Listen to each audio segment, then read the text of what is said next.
नमस्कार। जब पूरी दुनिया में कोरोना वायरस की महामारी फैल रही है और पूरा विश्व लॉकडाउन की स्थिति में है, इस अवसर पर रिलायंस जियो ने अपने प्लेटफॉर्म को बड़ा करने का प्लान बनाया है। रिलायंस के इस बड़े प्लान को देखकर विश्व की कई बड़ी कंपनियों ने इसमें निवेश करने का ऐलान किया है। प्रधानमंत्री नरेंद्र मोदी ने अपने भाषण में लोकल सप्लाई का कई बार जिक्र किया था। उसी को चरितार्थ करते हुए मुकेश अंबानी की जियो प्लेटफॉर्म ने बड़े ऐलान किए और उनके ऐलान के बाद विश्व की बड़ी बड़ी कंपनियों में इसमें निवेश किया। प्रधानमंत्री नरेंद्र मोदी ने यह भी कहा कि लोकल सप्लाई के साथ साथ एक ऐसा ब्रांड बने जो कि पूरे विश्व के अंदर में वो ब्रांड अपनी पहचान बनाए। इसी को ध्यान में रखते हुए मुकेश अंबानी ने जियो प्लेटफॉर्म को नया रूप दिया है। जियो प्लेटफॉर्म के तहत मुकेश अंबानी ने लोकल सप्लाई को ज्यादा प्राथमिकता दी है और उनके इस प्लान को देखते हुए विश्व की बड़ी बड़ी कंपनियों ने निवेश का ऐलान किया है। आइए हम जानते हैं कि मुकेश अंबानी का यानी जियो प्लेटफॉर्म का क्या बड़ा प्लान है। तो यानी कि मुकेश अंबानी की कंपनी एक शॉपिंग साइट यानी शॉपिंग प्लेटफॉर्म लेकर आ रही है। अभी तक विश्व में अमेजोन और फ्लिपकार्ट जैसी कंपनियों का बाजार में कब्जा है, लेकिन जियो मार्ट आने के बाद में इनका कब्जा काफी कंपटीशन बढ़ा रहेगा।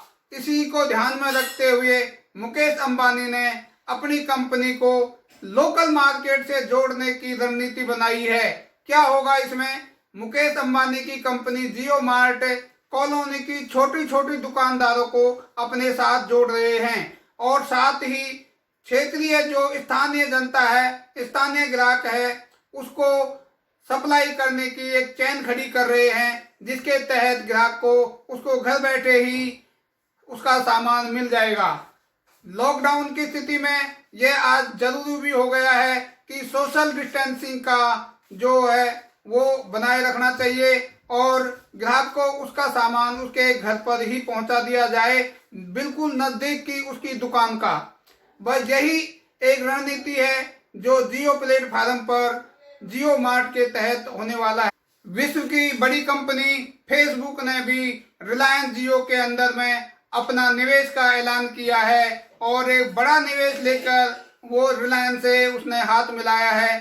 फेसबुक की ही कंपनी व्हाट्सएप के तहत एक ऐसी रणनीति बनाई जाएगी जिसके तहत व्हाट्सएप भुगतान ऐप आने वाला है, यानी व्हाट्सएप के तहत ही लोग अपने स्थानीय दुकान से सामान के लिए ऑर्डर कर सकेंगे और भुगतान व्हाट्सएप पे से कर सकेंगे। बिल्कुल लोकल सप्लाई के तहत ये एक नई रणनीति रिलायंस की रहेगी और इसके तहत ये सारा कार्य होगा।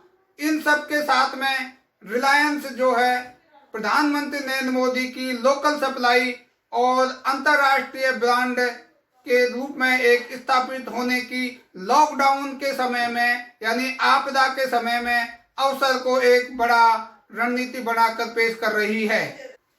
आइए हम आपको ये बता दें कि जो फेसबुक और कंपनियों ने रिलायंस मार्ट में यानी रिलायंस एंटरप्राइजेज में जो भी अपना निवेश किया है, किन किन कंपनियों ने कितना कितना % इसमें निवेश किया है और रिलायंस एंटरप्राइजेज की इक्विटी कैपिटल कितनी रखी गई है। तो हम आपको बता दें, सबसे ज्यादा जो निवेश किया है वो फेसबुक ने किया है। फेसबुक ने रिलायंस एंटरप्राइजेज में 9.9% की अपनी हिस्सेदारी का ऐलान किया है। इसके तहत उसने करीब 43,574 करोड़ रुपए में अपनी 9.9% की हिस्सेदारी इसमें रखी है।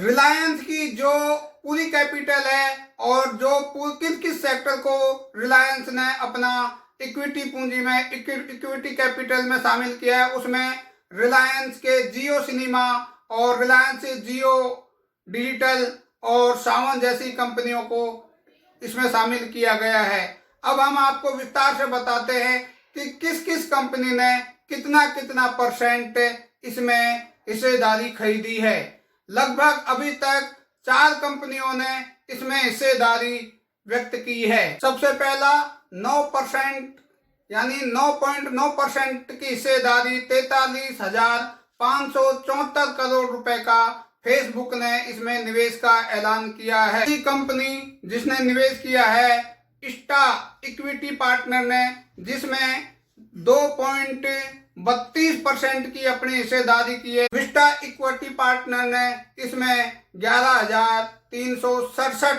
करोड़ रुपए की हिस्सेदारी का ऐलान किया है। दूसरी कंपनी अमेरिकी इक्विटी कंपनी सिल्वर लेक ने इसमें निवेश किया है 1.15% की हिस्सेदारी, जिसके तहत 5,655 करोड़ की उसने अपनी हिस्सेदारी इसमें रखी है। और चौथी कंपनी है जिसने इसमें अपनी हिस्सेदारी की है जनरल एटलांटिक। जनरल एटलांटिक ने 1.34% की इसमें हिस्सेदारी रखी है, जिसके तहत 6598 करोड़ रुपए इसने अपनी हिस्सेदारी के रूप में ली है। एंटरप्राइजेज के अंदर में 67,194 करोड़ यानी कि लगभग 14.8% की हिस्सेदारी रिलायंस ने अभी तक बेची है। सुना यह भी जा रहा है कि रिलायंस जियो अभी 7-8% और हिस्सेदारी इसमें दे सकता है।